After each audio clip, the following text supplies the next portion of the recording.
এখানে আমার একটা দায়িত্ব আছে, ছোটোখাটো একটা দায়িত্ব নিয়ে আমি কাজ করি এবং সেখানে বিভিন্ন সময় বিভিন্ন এমপ্লয়িদের ইন্টারভিউ নেওয়ার একটা প্রসেস আছে আমার এখানে।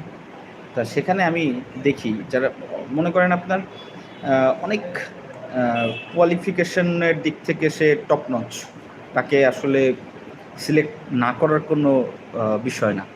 বাট তার থেকে কোয়ালিফিকেশনের দিকে, রেজাল্টের দিক থেকে অথবা আপনার সার্টিফিকেটের দিক থেকে একজন অনেক পিছানো আছে, তাকে অনেকে সিলেক্ট করে নেয়। তখন আপনি নিজেকে প্রশ্ন করে দেখেন আসলে প্রবলেমটা কোথায়। প্রবলেমটা হচ্ছে গিয়ে যখন ইন্টারভিউ অথবা কোনো ধরনের এই ধরনের কাজে যান, ইন্টারভিউ অথবা কারোর সাথে কথা বলতে যান, ইন্টারভিউ ধরি আমরা, তখন কিন্তু সেখানে কিন্তু আপনার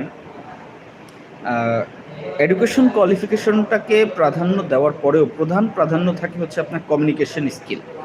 আপনি এখন বাংলাদেশের যে কোনো জব সেগমেন্টে যাবেন, যেখানে আপনার কোয়ালিফিকেশন অবশ্যই ম্যাটার করে, কিন্তু প্রাইভেট সেক্টরের কথা বলছি আমি, কোয়ালিফিকেশন অবশ্যই ম্যাটার করে, কিন্তু আপনার যদি কমিউনিকেশন স্কিলটা না থাকে, আপনি যদি আই কন্ট্যাক্ট না রাখতে পারেন, আপনি যদি কথার গুছিয়ে না বলতে পারেন, তখন কিন্তু আপনার থেকে যারা কথা গুছিয়ে বলে তাদের হয়তোবা রেজাল্ট আপনার থেকে তুলনামূলক অনেক খারাপ, কিন্তু তারা কিন্তু ওই জবটার জন্য সিলেক্টেড হয়ে যায়।